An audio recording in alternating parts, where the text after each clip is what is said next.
what's been your best month so far? My first 2 months, I think, around like 20K, 25K, and my best month was actually 48K. But that wasn't always the case. Bridger Robinson is 26 years old, and before he was pulling almost $50,000 a month selling life insurance, he was knocking doors for a living, selling solar for 2 straight years. It was horrible. I was in a really bad spot mentally. I really didn't want to be there, but I just didn't know where else to go.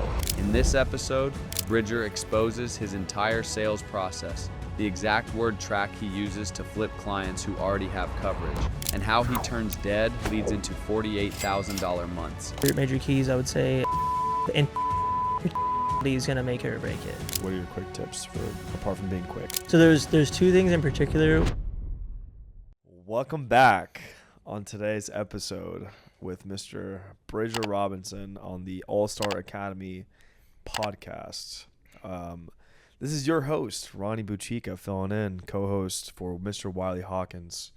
And we got the one and only Bridger Robinson here. And so, Bridger, man, yeah, I know obviously we grew up together, since we were like 6 years old, bro. You're one of my first friends. So, Yeah. I'm stoked to be doing this podcast with you, bro. Yeah, what a ride it's been, huh? Yeah, absolutely, man. Yeah. But yeah, bro, I know you've been absolutely crushing it recently. I mean, real quick, where you from, man? Obviously, for those of you that don't know you, where you from? What's been your best month so far? How long have you been in the business? Yeah, so just a little bit about me. From Huntington Beach, California. So for those that don't know where it's at, Orange County, it's a little bit south of LA. And I've been in the business for about 1.5 years now. And then my best month was actually 48K. Let's fucking go. Yeah, March numbers. Originally it said 36 for February, and March was 35, but they just got updated a couple days ago. And it turned out to be 48K in total for March. So Really? Yeah. Wow. Yeah, so hands down my PR without a doubt. That's huge, bro. That's awesome. Yeah, I was pretty stoked. I didn't know it was I knew they were missing a little bit of IP there, but I didn't know it was that much. But that's awesome, bro. Yeah, dude. And well, before this, I know, obviously we were both from the same place, Orange County, but I mean, and you've been actually on the sales journey with me for like the same amount of time I've been in it, actually, since the door-to-door days. Yeah, it has. It really all started there in Cleveland, Ohio. Okay. Yeah, dude. Yeah. I know. So you knocked doors. I mean, we basically knocked doors together for how many years? I think it was pretty much 2 years there. Because I think after Legacy, that's when you went back to Vivint out to Georgia. I know it was 2022, 2023. And then I think it was around that time. Right? Yeah, Does that sound about right? I think it was around that time. Yeah. Yeah. So a couple years. Let's go, man. And I mean, I don't know. We've been at Vivint together, Legacy together. Now we're here at All Star selling life insurance. I mean, would you fair to say this is your favorite vehicle we've been in? Yeah. Yeah. Yeah, without a doubt. This is the most money you've made. Yes. Let's go. Hands down by bro. far. I am thankful for the door-to-door experience, but it's one of those things that it was cool that happened, but I would never do that ever again. Yeah, same here. Yeah. I can never go back to knocking doors. I mean, I know you had on the doors and in your sales journey, I feel like, dude, before that, before doing door to door, I mean, what were you kind of up to? I know we kind of weren't as close in high school. I mean, what were you kind of doing after that? Before door to door, what was your path? Yeah. So I'd actually, dude, I went to school for music. I went to a little trade school in Arizona. And crazy enough, I've actually never told too many people about this, and my parents still don't know about this, but when I was doing community college, I pretty much dropped a lot of my classes and taught myself how to play the piano. And they had this whole piano hall at the college. I took advantage of that, read a bunch of music theory, went to a music school, and then I ended up being a studio runner. It's music producer, mainly studio runner, studio assistant at a recording studio in Costa Mesa, California.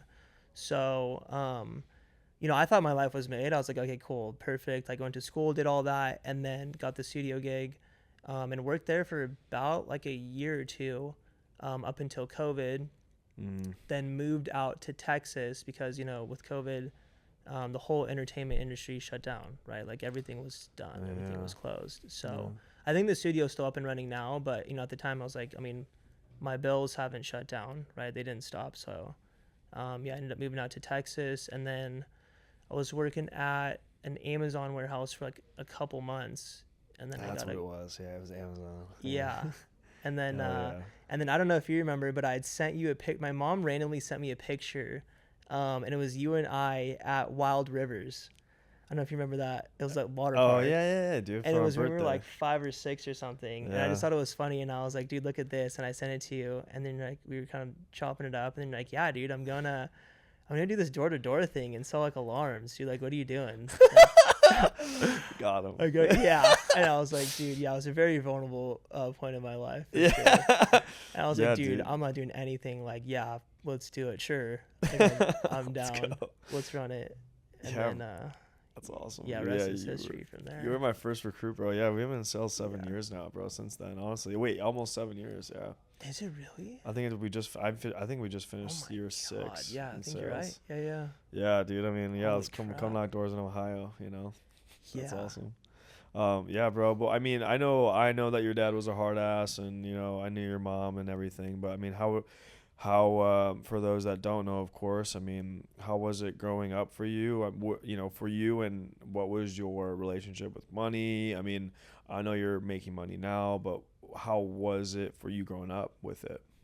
Yeah. So I mean, the main relationship with money wasn't that good. We were always living paycheck to paycheck. I mean, growing up in Huntington Beach was an absolute blessing, right? Like looking back, it's like, holy crap, kind of hit the lottery on that one there. But I think being in that environment, I always kind of had this kind of misconception that like I was poor, like essentially, like always living in an apartment, right? And a lot of people around us have these huge mansions and a bunch of really nice cars and whatnot. So that comparison really kind of skewed my vision. And honestly, like, yeah, we just live paycheck to paycheck. My parents never really like, you can always just go out and attain millions of dollars or do like, make a lot of money. Like it's always kind of rigged. Like it's always kind of hard to come by, or, kind of not just like the best outlook on money, not the best relationship with money ever, Yeah. I mean, and so you didn't, obviously we grew up in the same apartment complex, but yeah, same here. We were, I mean, I don't know, technically we were, I don't know, lower middle class. Maybe, yeah, I agree. That. Yeah, without a doubt. We weren't poor. No, we weren't poor. We weren't poor. Yeah. But compared to our surroundings, you're correct. We were poor. We were poor. Yeah. Everyone had freaking G-Wagons. Yeah, it was crazy. They're like, oh, you're in an apartment? Like, yeah. Oh, you had a van. Yeah, Your I did. dad's van. Yeah. I think it was honestly really cool. 1999 or something. I missed that van. Yeah, it was. I think so, like 2001 or something. Oh, you're talking about the brown Chevy Astro? Maybe. The brown van? Yeah. You're talking about the white van? The white van. The white van? Okay, yeah. That one was still pretty old too. Yeah, that was pretty old, man. Yeah. That's awesome. Still has it too. Does he really? Yeah. Wow. Yeah. Yeah, I mean, compared to the worst surroundings, I think it was safe to say we were poor. But compared to the average American, no, we weren't. Yeah, no, yeah. Yeah, but yeah, man. I mean, since that was your main, what would you say has been your motivator? Like, what kind of made you realize that you wanted to make a lot of money? At what point did you realize that? Like at a younger age, or was that like after high school?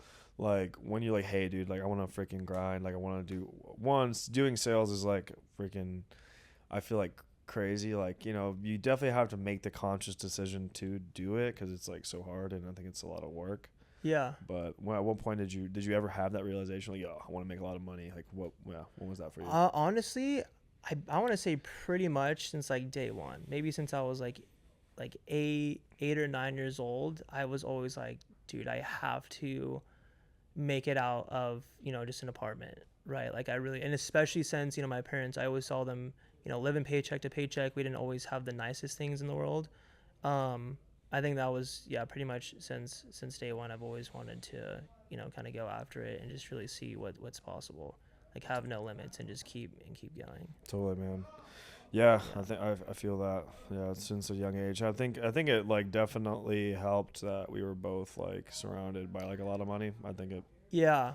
I think we had like the perfect combo because like Yeah. living in the apartment, I think was the greatest motivator to seeing what is possible, Yeah, right? Like yeah. seeing everyone else in like the super big mansions and stuff like that. It's like Yeah. we really want to get there and, you know, put on for the families, of course, too. So I think that really helps a lot. Definitely, bro. I mean, I think it's a really big blessing to Yeah. be in that situation. definitely, man. Well, yeah, no, I know. Obviously, dude, like in door to door, I feel like, you know, it was a struggle for the both of us. You know, during the last, you know, couple of years, I mean, before you kind of jumped into something like this, that was when me and you kind of went our separate ways, and I went back to Vivint. Mhm. What was that last year like? I mean, yeah, what was that last year like? I mean, what made you kind of initially want to come to this? Yeah. Just out of curiosity for myself. Dude, it was brutal. It was horrible. Yeah. I'm not gonna lie. Yeah, it was super rough.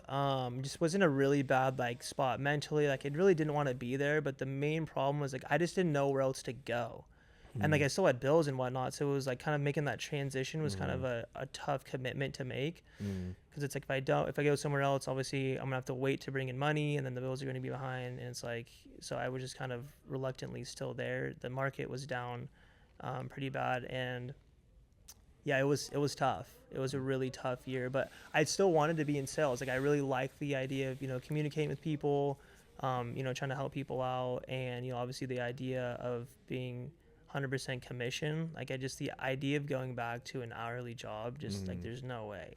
Like, there's no way. To me, that's just like accepting the matrix, and you're just like kind of just like, you know what, I'm just gonna not try.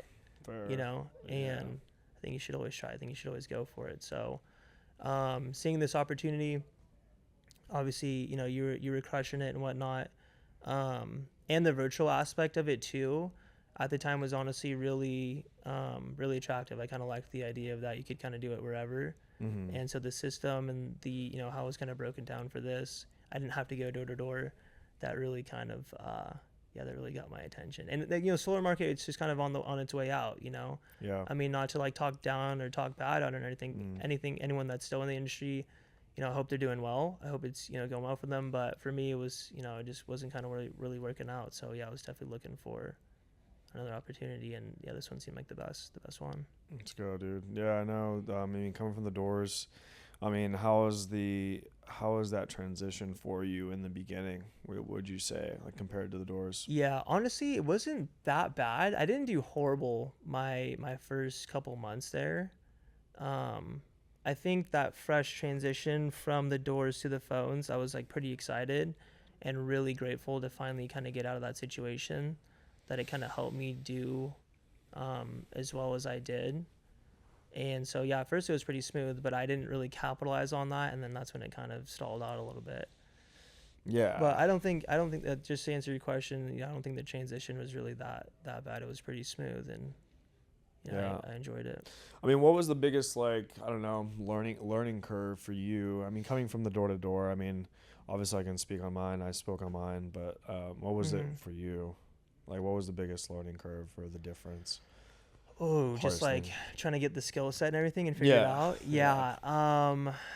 That's a good question. I think for the average door to door guy maybe listening in, like, yeah, you know, what do you think their biggest challenge? What was your biggest challenge? My biggest challenge was definitely confidence. Confidence and self-belief, without a doubt, because when I first started, I would always tell myself, like, I'm not a salesman. So, like, right off of rip, like, it's pretty much raps. Like, if you don't believe in that, then, like, I mean, you're already kind of at a disadvantage there. Dang. Yeah, I was like, dude, like, there's no way, like, it was bad. It was definitely a lot of negative self-talk and, like, a negative perspective. So for anyone going into any sales, whether it's door-to-door, virtual, high-ticket cars, whatever, right, I think that self-belief would really help. Because I remember, you know, I would go really hard. We would start knocking around like 1 o'clock, because we'd have a meeting at 12 or something like that. And I would go as hard as I possibly could from like around 1 to 5. And around 5:30 is when I would just get mentally just like strung out and just done. You know, I'd be getting all that rejection. So I'd be like, dude, like, this is so brutal. And I would just psych myself out. So I think just having that belief in yourself, and really kind of understanding that you can do this was one of the biggest learning curves to kind of overcome. Just having some confidence, you know, and just kind of. Yeah, bro. I didn't actually know that. Dang. So your confidence was just destroyed by the time like prime time. Yeah, well, it was a really, yeah, I know. Yeah, I used to joke about that with dude, right with, when it was with about to Kevin, get too. good, he just like, Yeah, I can't do I was, this. yeah, so bad. It was just a really rough time in my life. I was just hear. off of the career that I just, you know, went to school for, done all that stuff for, and then, you know, that was done, and then it's like now I'm out here, and now I'm in East Cleveland, knocking on random people's doors, trying to sell them an alarm, you know. So it was really like, yeah, I definitely taken a shot, just for, you know, self-confidence wise, but yeah, it was tough. Yeah, dude. It was a tough time. I mean, you know, we're both. It was a culture. Cleveland was a culture shock for the both of us. Dude, but yes. growing up in Orange County, bro, I didn't Yeah. even know crime was like still a thing, really. You know. Yeah. I mean, And we got a dude, fresh reminder. Yeah. That How was that experience for you? It was honestly like, it was kind of, you know, after all the struggles and whatnot, it was dope. It was fun. It was sick. I bro. honestly had a great time. Yeah, we checked out Akron. Yeah. LeBron. Yeah, Akron, and then they had, I think it was the Flats, right? Was the downtown area? Oh yeah. I think is what it was called. The Flats. Yeah. I could be wrong. It was by that river. Yeah, the Flats. Yeah.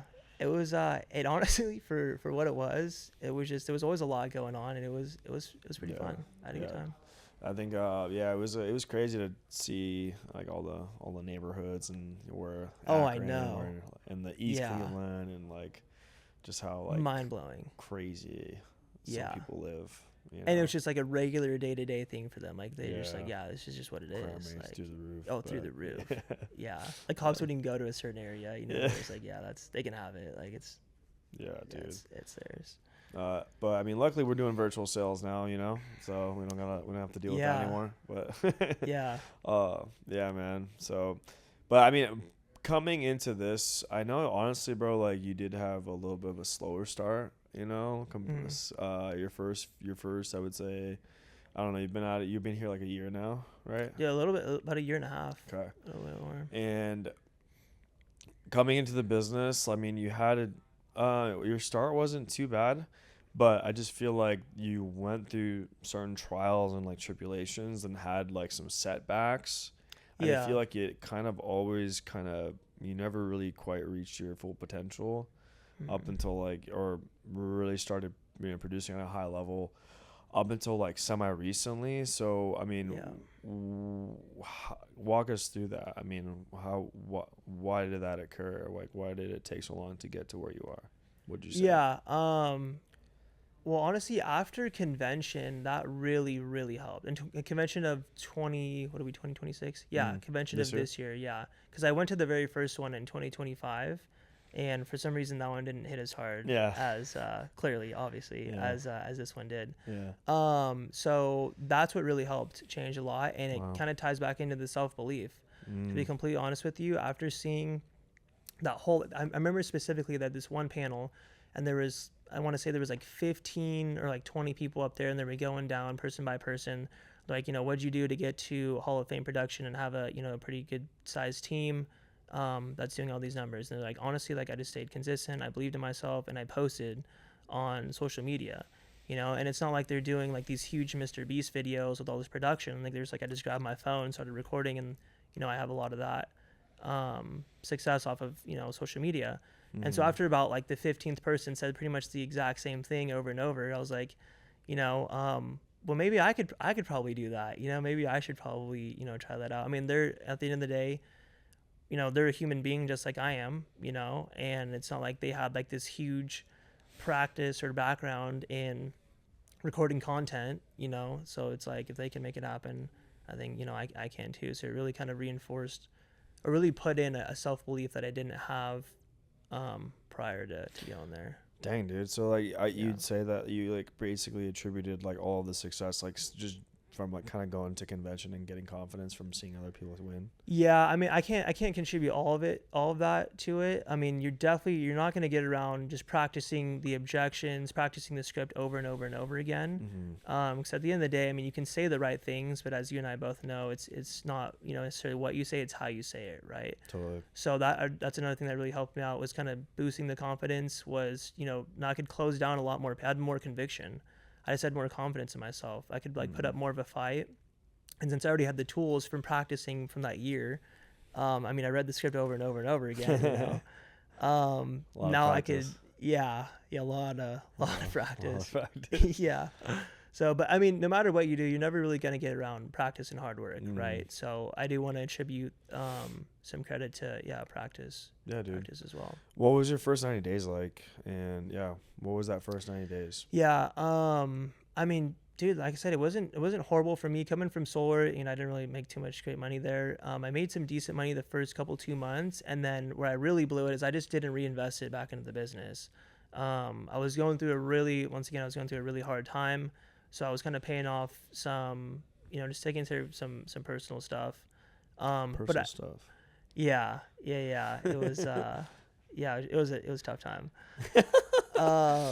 But I still had money. Like, I still had money coming in. I still had money left over. And for some reason, I just really didn't quite get the concept of lead flow as cash flow, right? I just, like, you told me multiple times. Yeah. I've seen it on a bunch of the calls that we would do, YouTube videos. And I was like, oh, yeah, like that makes sense. Yeah, I get it. And then I would put in, like, I don't know, freaking $600 or like $400 for the next like 2 weeks, you know, or maybe even 3 weeks. Like, my lead spend was like $1,000 a month max, you know? Yeah. And so just production tanked. My first 2 months, I think around like 20K, 25K. After that, I was pretty much averaging like 10 to 15K. Yeah, dude, for a while. For a while. Yeah. Wow. Yeah. I mean, but like no lead spend really, you know, I'd do like 1,000. So I could still pay my bills, you know, and still afford food and water and whatnot. But I wasn't like, you know, putting anything in the savings. The ball was not rolling, you know. I was just like really stagnant and plateaued really hard, and it wasn't good. Yeah, dude, I definitely did notice that. And then so that's awesome to see, obviously, your recent success, bro. I mean, you're putting up like average 30K now. Yeah. Okay, 40 best month was 48K. It's fucking huge, freaking huge. Yeah. And what would you say, like, did anything in your day-to-day change when you made this like transition? Or like, what was your day-to-day, your lead spend, your schedule before, and then what is your day-to-day lead spend and schedule now? Like, what were the biggest differences? Yeah. From like a 10 to 15K guy to like 30, 40K guy. Like, yeah. What were the biggest changes? The biggest changes, you know, definitely schedule in lead spend. So the schedule beforehand, I would still dial a lot. I would still be on for a good amount of hours, but I mean, you know, I didn't really have any structure to my day. Like, I didn't wake up early, wasn't going to the gym, just really wasn't getting my mind right for the day. I'd kind of just roll out of bed, turn on the Zoom, and be like, yo, what's up? You know, and then I'm just on. I'd like make breakfast, just kind of like, it was really not that intentional. Just kind of dick around, and I just wasn't locked in, you know. Bro. And so that was pretty much the main schedule beforehand. And like I said, lead spend was bare minimum, little to no lead spend. And then, you know, after, you know, convention, I really just took accountability. I was like, okay, if I'm really gonna go for this, I need to lock in here. So now, I wake up around 6 or 7, you know, depending on how late I'm up the night before. But try my best to do 6. You know, go work out, just push-ups, sit-ups, pull-ups, run. Just get something to where I'm like awake, and it just helps out so much. It makes the biggest difference ever, you know. And now I'm like kind of more locked in, more aware. I'm a little bit sharper on the phones. You know, have a better idea of how to handle the situations. And then lead spends anywhere from 1,000 to 2,000. I would say on average, it's probably like 1,500 to 2K. But for sure, yeah. That's perfect. That's like, for everyone that's listening, I mean, that's like where you want to get to as fast as you can. You want to get to like 1,500 to 2K a week lead spend as fast as you can. Yeah. You know, now that you're doing that, like, you're gonna see, obviously, dude, you might not write 15K a week or 20K a week every week, but like, chances are you're at least gonna write 10. Yeah. And so that's still a you know, 5x multiplier in profit. Yeah. So that's huge, bro. And then so the lead spend changed, the schedule changed. I think it sounds like there's the morning change for you. Like you were still showing up and dialing a bunch. Like you were still on a good amount of hours, but it sounds like just the intentionality of the hours, like, really changed that. Like, you just were more intentional with the time, you would say? Yeah, without a doubt. One thing I forgot to mention was honestly the social media. Ever since convention, I started, you know, my social media page. That's really helped me with intentionality and accountability too, because there's, not every day you have motivation where it's like, oh, hoorah, like I'm going to kill it today. And then obviously you have those days where it's like, I really don't want to do this. Like I'm tired, whatever it may be, right? And I would catch myself. Definitely there would be like certain times throughout the day where it's like, dude, my bed is right there. Like I could definitely just take a quick nap. Like just, I'm so tired. Like just like a power nap. And then it's like, damn, like I just went on social media and told everyone, oh, I'm going to do all these numbers, watch how you can change your life. And now I'm about to go take a nap. It's like, let's go.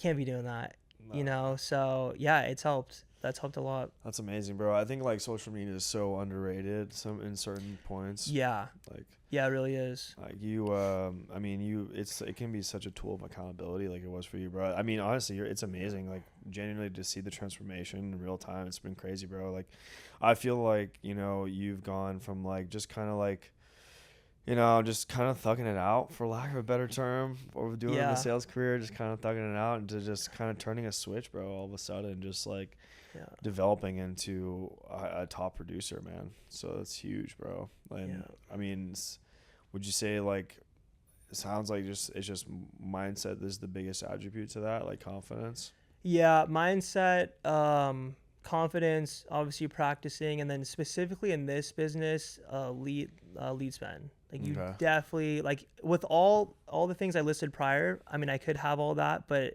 if you don't have a good lead spend, like it's not really going to work out too well. Like it's crucial to invest back into your business. Definitely. Like and for people watching, like say, you don't have too much money, it's kind of tough on bills. Like honestly, you're going to invest in yourself, take out a credit card, take out a loan, go wash some dude's windows, mow someone's lawn, dude, borrow money any which way you possibly can, and bet on yourself, because that's what you need. You're going to need these. Bet on yourself, baby. Yeah.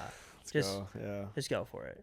I mean, worst case scenario, okay, say you don't make it, you own debt, just file for bankruptcy or something, dude. Oh, you have bad credit for a few years. Okay, well, you're still alive. Just go work another job, get some more money, and try again. Yeah. Like you got another shot. Like, who says you can't go work another sales job? You're right, no one dude. else. Like, just go for it. Go for it. Like, man. why not? Yeah. D-bad. Like, I was never talented at this, like, and I knew it, but like, to me, it's like, just, I'm going to make it happen just through pure determination and just sheer will. Like, it's just going to happen. Like, hey, sounds like a lot like Cristiano Ronaldo right there. Just straight up work ethic, raw talent, just freaking, To me, it's like, there's just no way that you can fail. Like, you just, like, if you just go as hard as you can, like, no matter what, like, it's just going to happen. 100%, man.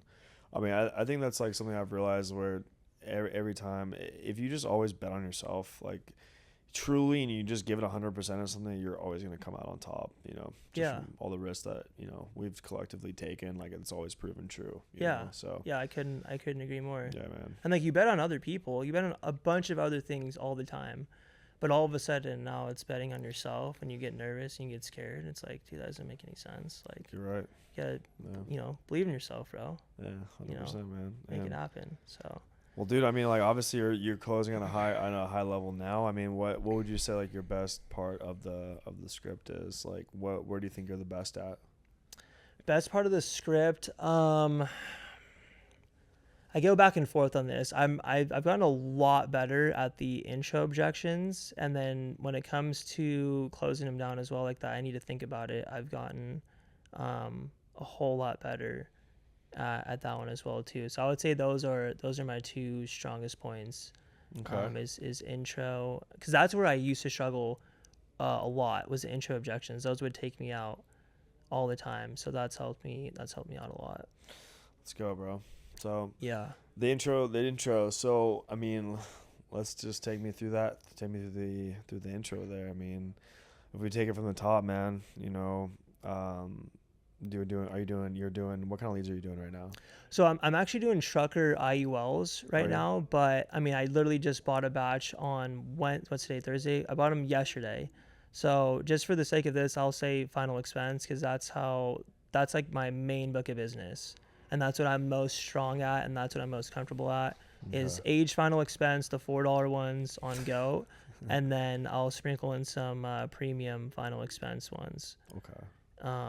So yeah, that's the go-to lead for sure. Cool, man. And for those that like obviously are curious, like how you sound on the phones, we can do a role play. Yeah, without a doubt. Presentation, bro. Let's do it. Yeah, So yeah. we're gonna do final expense. Yeah. All right. So yeah, I'll be your customer. So go ahead. I'll you say your intro objections are the best. Let's put those to the test, man. Let's run it. All right, bro. Let's go. Doesn't it? Bro, you're the customer. Okay. I'm yeah. sorry. You're the agent. I'm the customer. No, you're the Yeah. agent. You're the agent. Okay, I'm down on the phone. Ring. Yeah. Hello. Hey, Ronnie. Oh yeah. Who's this? Hey, Ronnie. This is just Bridger Robinson. I was getting back to you here in regards to the request we'd received from you. This is for the final expense and life insurance options. It shows here you put your beneficiary listed as David. Is that still up to date there? Oh yeah, that's correct. But I already have coverage in place for that, man. Perfect, sir. Yeah, that's exactly how I was reaching out here. And when you got that coverage put in place, was that sometime recently or was that a while ago? Probably like a while ago. I don't remember. Probably a while ago. Okay, perfect. Well, just so I can update the file and take you off the list here, I'm going to go ahead and send a notice of completion to the carrier there that we can stop receiving phone calls. Was that just through Transamerica, America, or which program did you end up going through? Oh man, I think it was like Transamerica. Transamerica. Yeah. Okay, perfect. Well, I'll go and send that in for them. They're honestly a really good carrier. I do know they do handle a lot of sick patients as well. So do you have anything crazy like COPD, any cancer, AIDS, HIV? No. Nothing. No, I just got some high blood pressure. That's it. High blood pressure. I mean, Yeah. shoot, man, with this economy, who doesn't nowadays? Right. Okay, well, then maybe that's why this file is coming across my desk here then. What about any like Alzheimer's or dementia? If I did, I wouldn't remember. Yeah. Well said, sir. Yeah. Okay. Well, since it's nothing that you remember, it looks like you don't have any Alzheimer's here. Okay. Yeah, sir. Well, like I mentioned here, it just looks like you're on the sick program. Like you said, you're only on high blood pressure. Last thing here, any like kidney dialysis, anything, No. like that? No. Okay. No, but why are you asking? Yeah, because with that program here, it just looks like you're overpaying. With high blood pressure, you shouldn't be paying that much, right? So for that coverage amount that you got in place, was that for the $10,000 of coverage or the $15,000? That was for like 15, I think. Yeah, that was 15,000. 15. Yeah. Okay, perfect. Okay. Well, yeah, with the healthy program here, it looks like you should be paying, and then I'll just list. I usually go for like second or third above America. I usually don't always want to list America right away, but something pretty cheap. Especially, if they only have high blood pressure, like I've gotten so many deals from that word track right there. Yeah, just that I already have coverage. Yeah, Yeah. and that's my favorite one, and that's like the let's number go. one that we run into all the time. An age lead. Yeah. They most likely do have Go and coverage. just There's go. so many, yeah, and I've even gotten a few really good ones, or they'll say like, oh, I have like Mutual of Omaha or something like that. Okay, cool, perfect. Now, normally, automatically, you'll think like, okay, they're probably really healthy, like Mutual. That's hard to qualify for, It right? is. I'll get into it. Turns out they're graded. They have a graded program, so it's like, okay, perfect. Well, now we have Corebridge, AMAM. There's so much more room to work with. So if you kind of ease into it like that, get the carrier name, then it's like, holy crap, like yeah, I could actually really put them in a better situation, than having a graded to your weight policy. So you're doing like with the age final expense, you would say like a lot of your business was just kind of coming from switches. I'd say half my business. Let's go, bro. Yeah, I remember you did struggle with it. I did struggle a lot. I know Yeah. we worked on it. What was so? I think that's the hardest objection. I think for any new agent, dude. I think the already have coverage in place is like the number one struggle. Yeah, I agree. What was the turning point for you when you were overcoming that objection? You were struggling with it. I noticed for a while, and then all of a sudden you got good at it. What was that? What was that shift for you? So there's two things in particular. One was a training from actually Luke Rappaport. Let's go. Shout out Luke. I watched one from Luke, and this was in like, I want to say September. It's like September or November is when because I remember literally that day I got 2 deals, and they were both switchovers, and it was right after that training, and it helped like immediately. Yeah, thank you. Shout out Luke. Thank you. And then the other one that really helped was Caleb Reeves. Okay. He did a really good one. That's where I got the pretty much the word track that I just hit you with. Yeah. Certificate of completion. Yep, Yeah. exactly. Yeah, I got that word for word from him. And yeah, that helped out a ton. What did you get from Luke that helped you? I honestly, I don't remember the specific one. I don't remember the specific word track, but there was something like it was like I want to say it was something towards the beginning. I don't know exactly what the word track was, but I just remember that day I got 2, and it just kind of helped me practice and kind of have a better perspective on switching them over. Definitely. And then practicing it over months and months, and then kind of combining it with the Caleb Reeves word track. It helped a lot. It was a perfect combination. Yeah, dude. It feels like once you kind of started getting good at that is when your numbers really started to like pop. Yeah, I noticed, and yeah, I mean, for me too, man. I mean, that one took me like a few months to get good at. I think it's just the toughest, just one of the tougher ones. So yeah, because they just always want to click on you so fast. You got to be quick. You got to be concise. So like, what are to overcome any intro objection here? We'll run through it 2 more times on the intro, and we can go through a full one too. But on the intro, like, ring, hello. Hey, Ronnie. Yeah, who's this? Hey, Ronnie. This is Bridger Robinson. I was just getting back to you here in regards to the request we'd received from you. This is for the final expense and life insurance options. Request? I don't remember filling it out. Yeah, I know, sir. Looks like it was filled out about a couple of weeks ago. It was just something online. It's pretty easy to forget about. But looks like your beneficiary listed here is Alethea. Is that correct? Oh, dang, that's correct. I must have filled it out. Okay, thanks, sir. Yeah. Let's go. And honestly, sometimes even when they're still like, yeah, I don't remember. I'm like, okay, well, was this a loved one who's filled this out? Was this your wife? And I actually got a deal this week from doing that because the dude was super cooked. He was super fine. He was like, I don't know, like just call my wife, talk to her. Hung up the phone. I was like, well, I don't have your wife's number, but I just kept calling him. Eventually, the wife picked up. She was like, yeah, I filled this out. I'm like, bang, perfect. Bang. That's how it works. Yeah, but you just got to be quick. Yeah, that's so 3. Obviously, you got to be quick with it. Any other quick tips for the guys, for any newer agent that's watching this, or the one that people that are wanting to jump on? Like, you're really really good at the intro, and it took you a while to get there. But what are your tips? Like, what are your quick tips for? Apart from being quick. Yeah, major tips, major keys, I would say.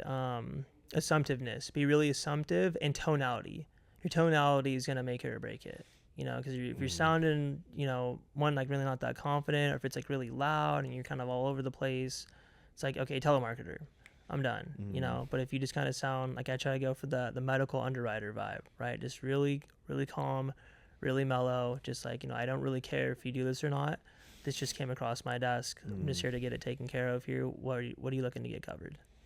Yeah, it's funny. Everyone has like a slightly different tone that they use. With it. I like that. Yeah, that is true. You got the metal. Yeah, I think, dude, that was another thing I noticed in you. Like when you started when you started kind of having those fluctuations in your tone is when you really like started to like. Yeah, do a lot better too, man. Yep, that helped out. That helped out a lot. Yeah, let's go, bro. So tonality.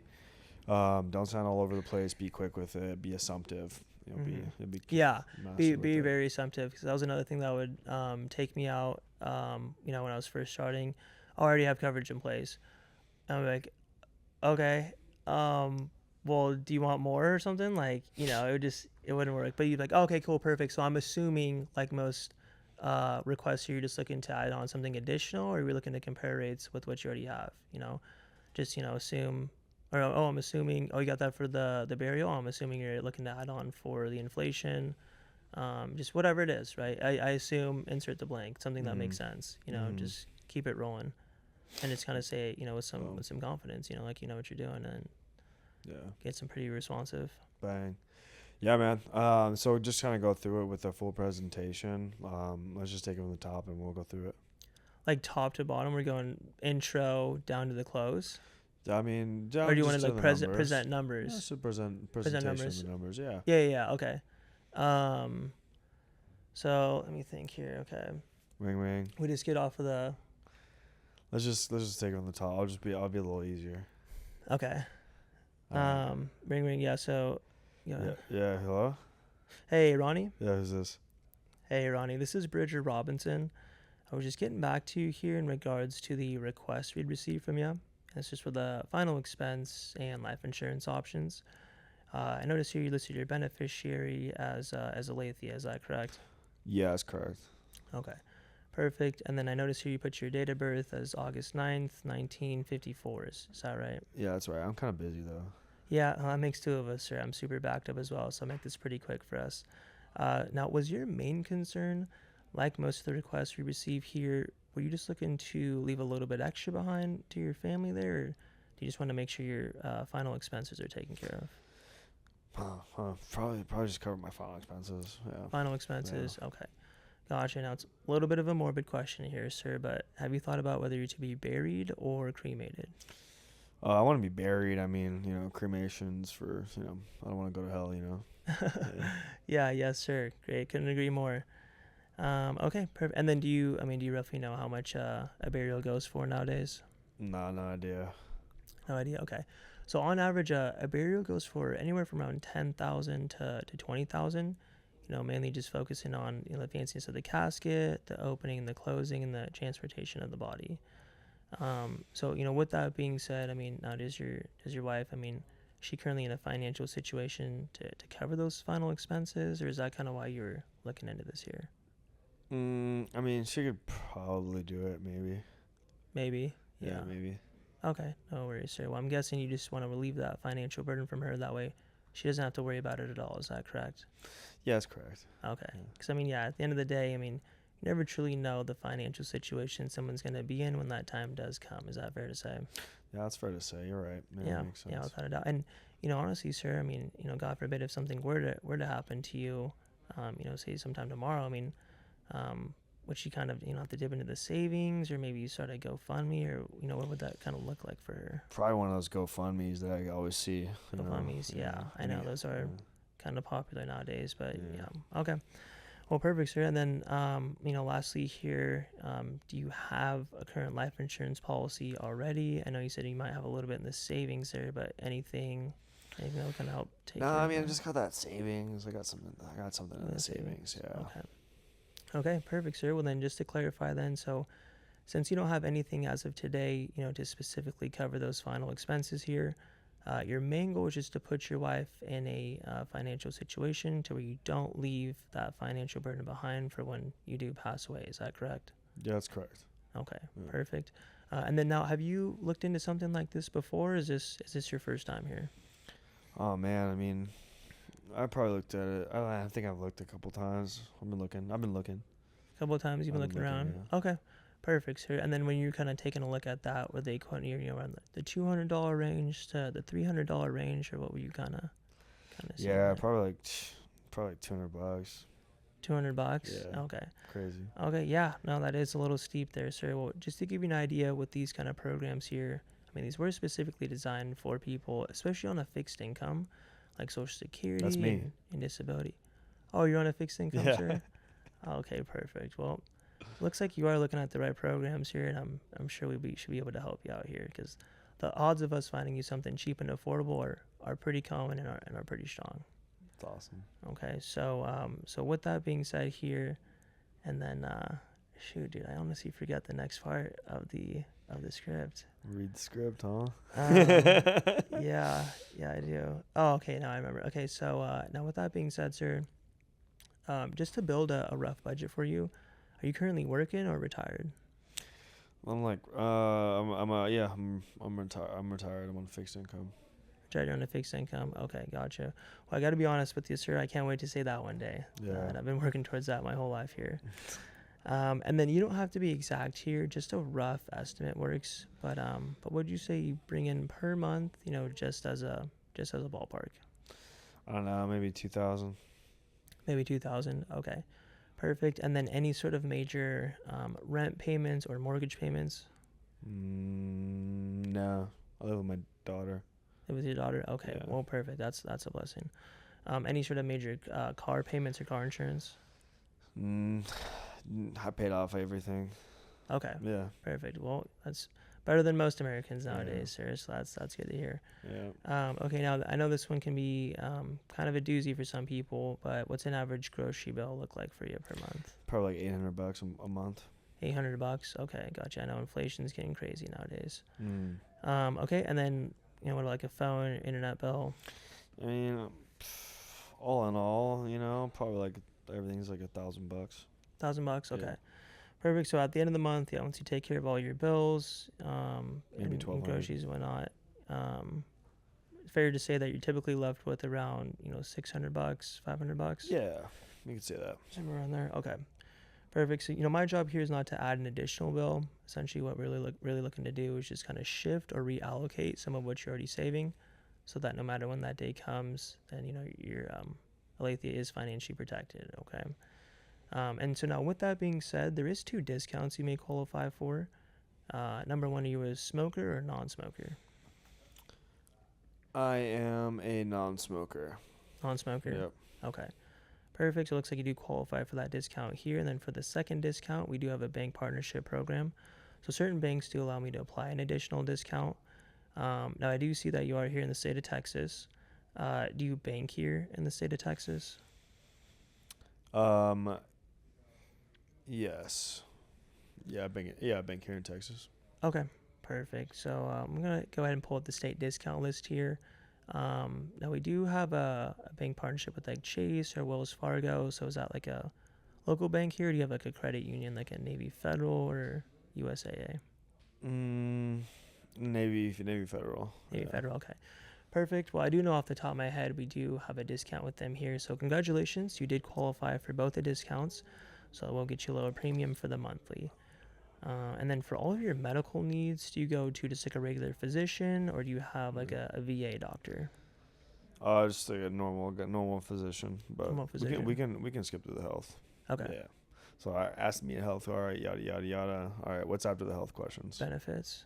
We can skip that too if you want. Yeah, the locked in, the immediate coverage, yada yada. Yeah. Right. I'm looking to cover a burial. You Yeah. know, maybe leave some extra money behind. Yeah. All right, bro. Let's get some numbers. Okay, perfect, sir. Okay, so now based on what you told me here, sir, the system has about 3 packages of coverage, and you can decide on which option makes the most sense, but keep in mind we can't adjust as you please, because the main goal here is to find the right amount of coverage for the best price. But at the end of the day, it does have to be affordable to you, right? Yeah. So they broke it down. So they broke it down to a bronze, a silver, and a gold. Now I actually just recently changed it to what Jace has been saying, and that training that Alethea went over. Oh yeah. So we changed it to broke it down into 3 different packages. One is the full family protection.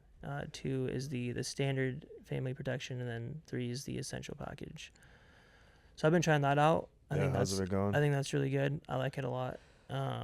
So essentially here, and then we go from top to down. So for the full family package here, we have is a $20,000 coverage, and that one's just for the $175.18. That is with that That's not enough. Yeah, of course, right. I totally understand. Like I said, we are here to adjust the coverage and show you exactly what you want. Okay. So with that being said, I'm gonna go over these 2, and then we can adjust a little bit higher. Okay. So for the second one here is the $15,000, and that is $148 for the monthly. Now, as per your request here, sir, I do have a $25,000 and a $30,000 of coverage. So the $30,000 is $278. Okay. And the $25,000 is $222. Okay, so the $30,000 be full family protection there. And once again, these are with the 2 discounts, the non-smoker discount and that bank partnership program. So $30,000 is mainly designed to cover any sort of burial, a hedge for inflation, and then obviously leave some money behind for your wife, right? Does that make sense? Yeah, that makes sense. So given those 3 options, the $20,000, the $25,000, and the $30,000, which one for you would you say makes the most sense for your situation? Probably the silver, the 25, but The 25. Yeah, but Okay. I mean, I gotta think about it though. I don't know. I gotta think the wife and everything. Yeah, of course, sir. I mean, I'm the same way as well.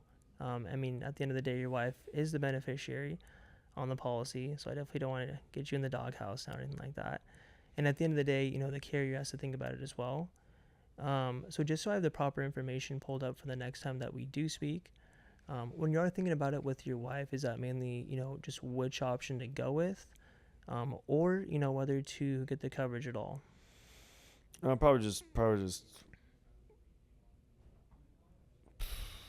which option. Yeah. Which option to go with?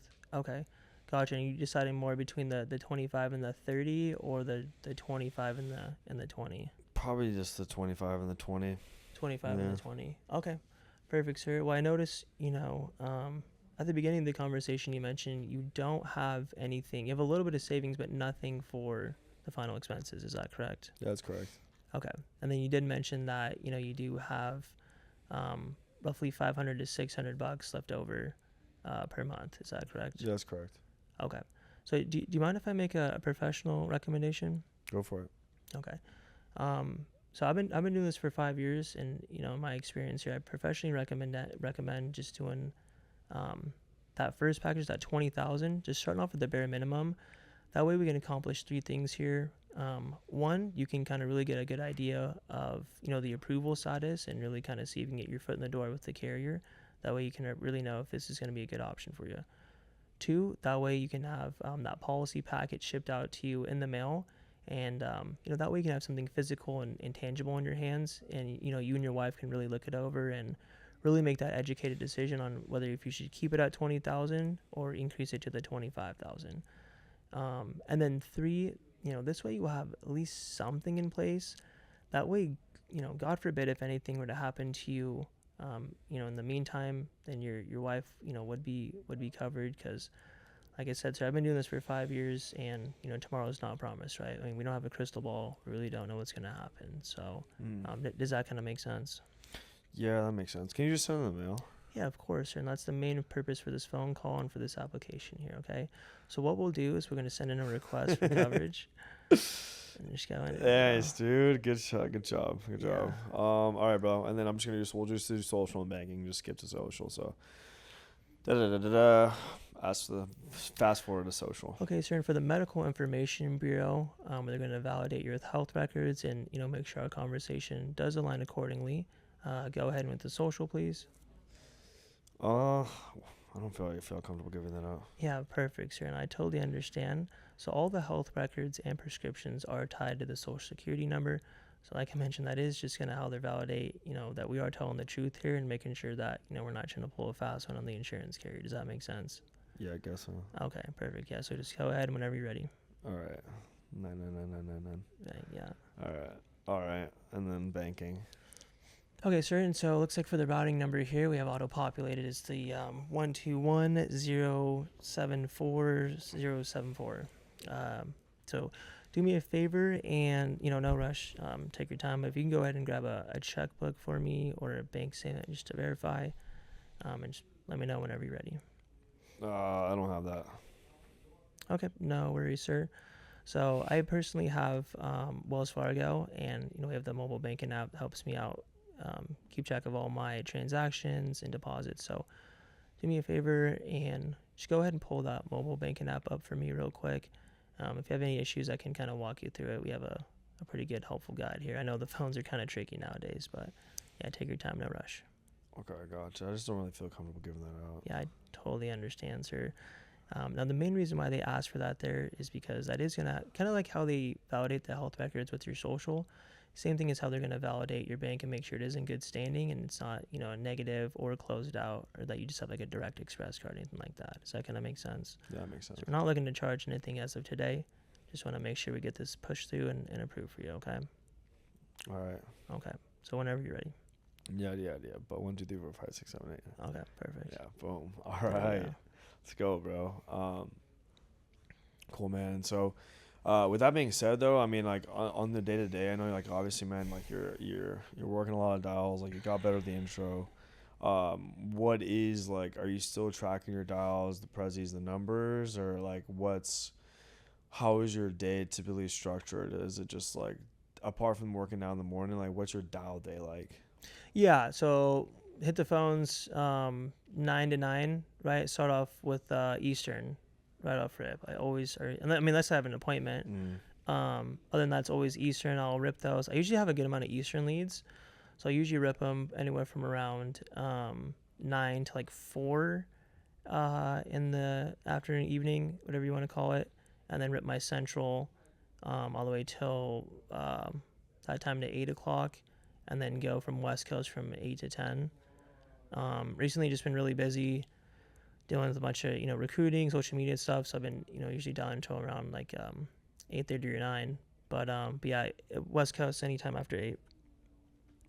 And then if I'm, when I was really grinding, really dialing, really going hard, then, you're doing Hawaii and Alaska, like after 10.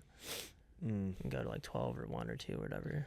That's beast. How many late night deals do you think you get? Like, what a percentage of those deals? Dude, when I was first doing it, that was pretty much like all my book of business. That's insane. I know. I would always just get shit on all day, and then just just so bad. And yeah, just persevere. I mean, I just had that mindset of like, dude, someone's gonna want this, someone's not gonna have too many intro objections for me, and then I can get in there. And yeah, sure enough, I would. But yeah, I would say a ton. And my absolute latest deal that I ever got was at like 2 a.m. too, and it was a white dude. It was some white guy. So that's awesome. They're out there. Yeah, if you're having a bad day, definitely go for West Coast, Hawaii, Alaska. Another huge benefit about working virtually and over the phones, door to door, you only have so much time, but huge, bro. This, you can dial whenever. It's because you can like, no matter how like bad you may be in the beginning, like you can always just outwork it, because at the end of the day it's a needs-based product. Yeah. So you can just, dude, if you really truly like suck that hard, which like not many people do, I would say. Yeah. You can just like work like 16 hours and like you'll make some money, Yeah, without a doubt. I couldn't agree more. God, like if you're truly working, like you're gonna make a sale. And that's how my mindset was first going into it too. Like, because at the time we had Shark Tank, and it can be a little bit overwhelming looking at, there was like 80,000 leads or something, or like 60,000 leads. Yeah, that was a lot. So yeah, looking at all that, it's like whoa. But honestly, when I was looking at it, I'm like, okay, well, like, obviously there's a deal in here somewhere, and if I just dial as much as I possibly can, like, I'm not the greatest, but obviously I just read the script, eventually someone's going to want it. And dude, yeah, sure enough, I would average, kind of like maybe one a day, one every other day. It wasn't amazing at the time, but, good enough to still pay the bills and make it through. Let's go. So yeah, dude, just work hard and dial. Yeah, bro. What are you averaging now? For like income wise or deal wise per day? I mean, deals, yeah. Yeah, deals. I would say it's probably like 1 to 3. Okay, now I can really kind of up it. Nice, bro. That's awesome. Yeah. Yeah, you definitely come a long way, bro. It's been amazing to see that you're finally having success. Like, and it's been due, bro. You've been due, man. Yeah. And when it comes to like your habits, man, like what would you say, like in the beginning of your sales journey, we both were degenerates, Yeah, that's right. I actually kind of forgot about that. Yeah. You forgot about the degeneracy, or? Yeah, I tried to. For a little bit. Yeah, I mean, honestly, obviously it's definitely can hold a person back when you don't have your habits dialed in, but like, yeah, what was that like? I mean, it was wild. It was wild, and it was kind of tough. And it just wasn't sustainable. It just you can't. What was the biggest deciding factor? I know like you're sober now. Yeah. And I'm sober now too for, similar reasons, but yeah. Well, I know you're how many years are you sober now, bro? Dude, it's been 2.5 years. Wow. Yeah. It's amazing. It's gonna be 3 in October. So I don't know if that math lines up, but I think it does. It's somewhere around there. Yeah. Okay. Yeah. Almost 3 years, bro. That's amazing. Yeah, I know. I never thought I would be saying that. Yeah. I mean, do you feel like that held you back a lot, like, in life, or like, what was your deciding factor for going sober? Yeah. Dude, I get this question all the time, and I still like don't have the best answer for it. I don't really know how to answer it. The best way I can answer it, and what I've been saying for the most part, is there was never really like one deciding thing. Like it wasn't like some like super traumatic event happened.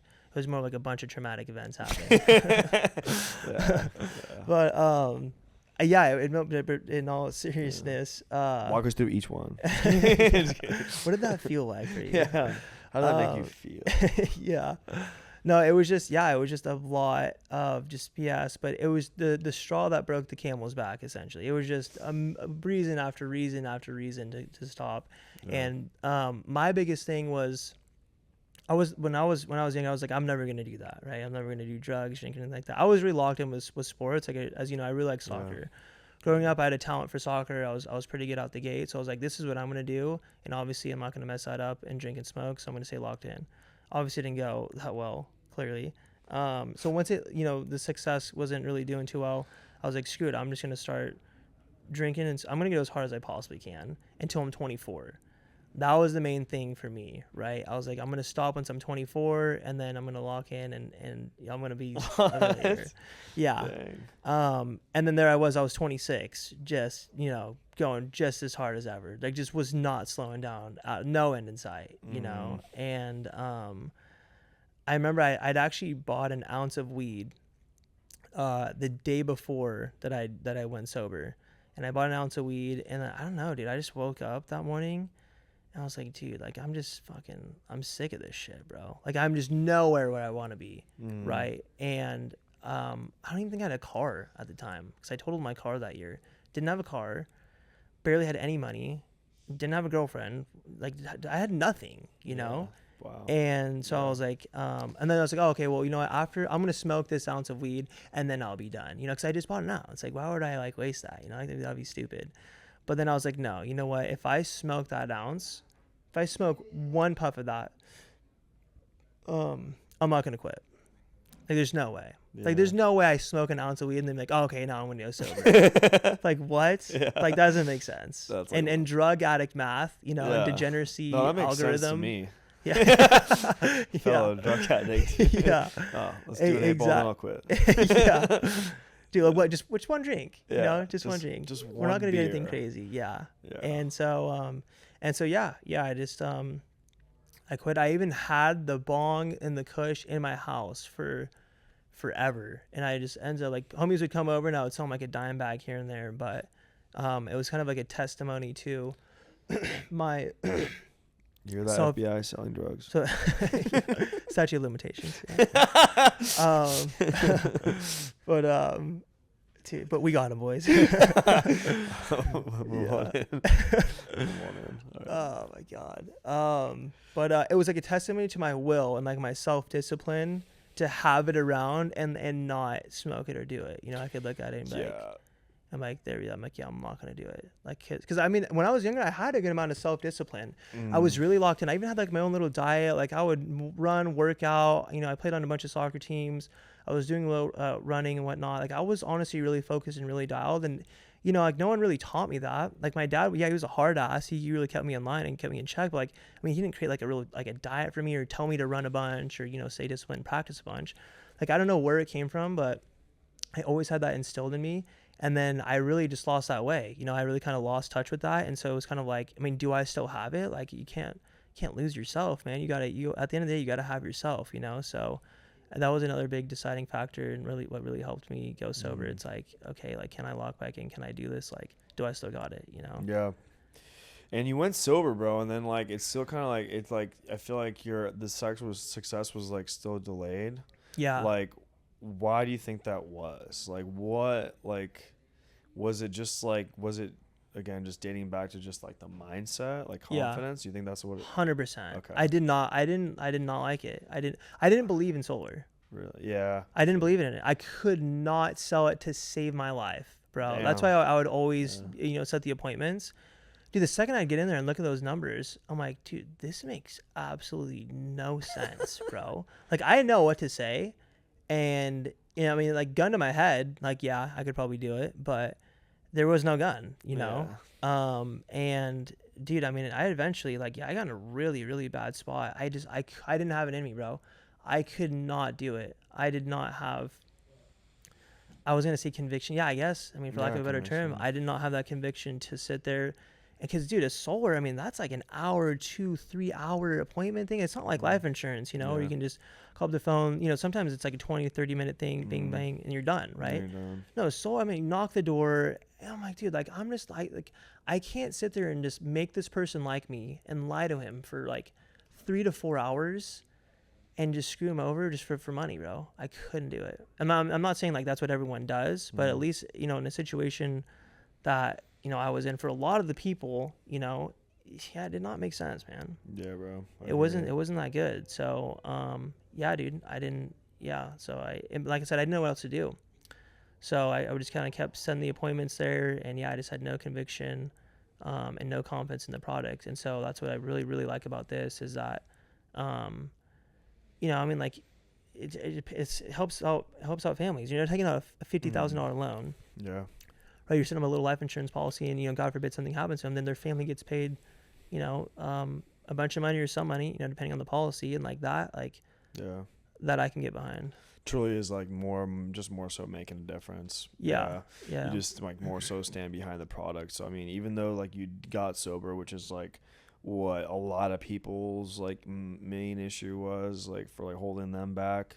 Yeah. Like, however, like your success was still kind of like was still delayed because you just weren't in the right vehicle. It sounds like. Yeah, without a doubt. Yeah, man. So that's huge. And because, I mean, usually like if people go sober, they're making money. You know? Because like, I mean, you know, and speaking for myself too, like that was a big thing for me that held me back. Just like it held you back, you know, just always going out and, you know. Yeah.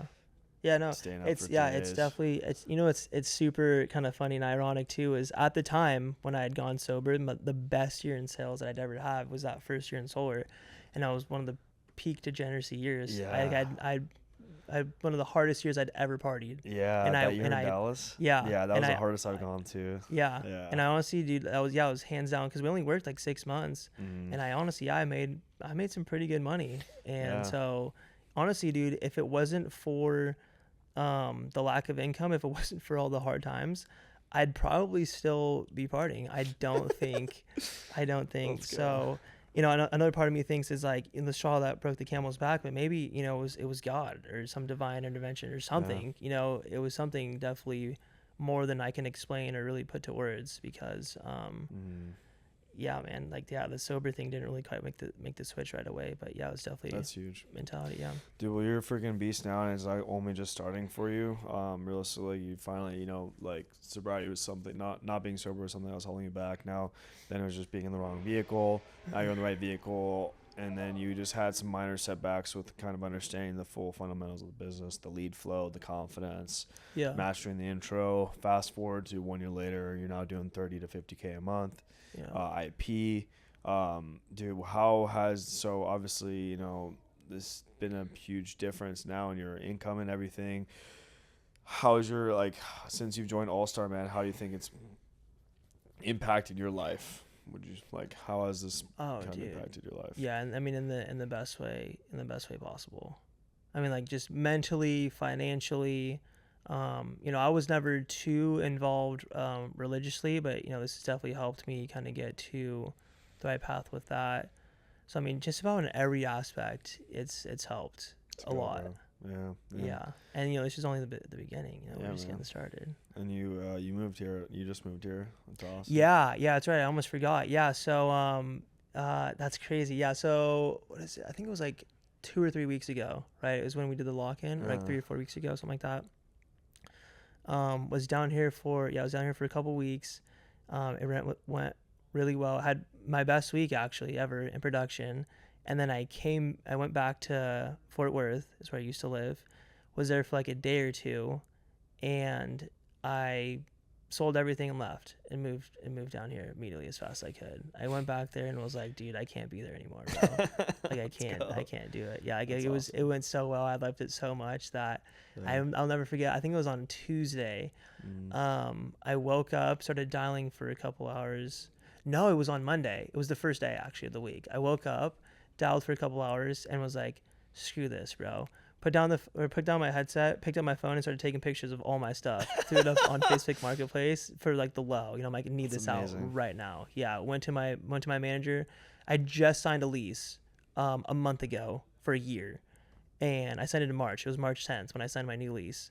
Fast forward, it's like what, April? It was like April something. I don't know. Yeah. April 12th or 10th, whatever. Yeah, I'm breaking it. I'm out. I'm moving. I'm putting in my 2 months. She's like, what? I'm like, yeah. How much I got to pay to Ricky? She's like, I think it was like $1,100. Okay, cool. Where do I sign? Like, get me outta Oh, here. that's so fire. Yeah, Let's signed it, go. and then yes, so I still have a bunch of people hit me up about my stuff, and I don't care, dude. You can have it, keep it, bro. I never want to go back there ever again, dude. No freaking way. Yeah, bro. yeah. And so I do have to go back and give them the key and everything. So I technically still have it for Yeah. 2 months because I put Right. in my 2 months thing. So, Right. but yeah, moved down here immediately, and Let's I got down go. here. I got down here, so I started selling my stuff on Monday and got down here Wednesday, which was last week, I think. Yeah, it was literally a week ago. And so That's awesome, bro. Yeah. Yeah, dude, that's amazing. I mean, action is everything, bro. So I mean, like, Yeah. since you're moving here, once you get more established and everything, like you, dude, I think it's only up from here, man. So Yeah. that's amazing to see the transformation. You know, genuinely, like we've both been, you know, on the same path, like sales and getting sober and stuff. It's been awesome to see, bro. You know, you've been you're in the sobriety thing. Like, yeah, you were definitely an inspiration. You know, because I don't know if you remember. Oh, thanks, bro. Yeah, dude, you were an I inspiration. appreciate that, yeah, dude. That That means a lot. I was like, how the fuck did this guy do it? I was like, how do you get off the bag? You know? I was like, how did he do it, man? Wait, I could never. What's bag? With a bunch of bags. Oh, that's right. Yeah. But yeah, dude. I mean, seriously, I'm super grateful. You know, for you and that journey of sobriety, because it definitely got me thinking even more so. Plus, a bunch of other things. So I'm grateful for that, man. Yeah. So, yeah, dude, and just want to like basically like leave it off, man. What would you tell a new agent, man, like that's coming on board or is curious about the opportunity, like they're not happy with their current situation, like what kind of advice would you give them? Yeah, that's an easy one. I would say number one is be assumptive. Like no matter what, even if you're not really too sure, you know, where to go with it, just I assume it's this one, right? Be confident, bet on yourself, believe in yourself, no matter what. Like I never thought I could do it, but you know, just I mean, at the end of the day, you can do anything you put your mind to. My main motto, I'm starting the whole thing, it's yes I can. Like if you're ever doubting yourself, just think like yes I can. Like no matter what. If even someone says you can't, fuck them. Yes you can. And then lead flow. You're gonna have to buy leads, 100%. Let's go. Starting agent, whatever money that you have left over, buy leads. Yes, I can. Yeah. Love it, dude. Awesome. And then if someone's on the fence, man, they're kind of second guessing coming on board, coming over, trying it out. I mean, what would you tell them?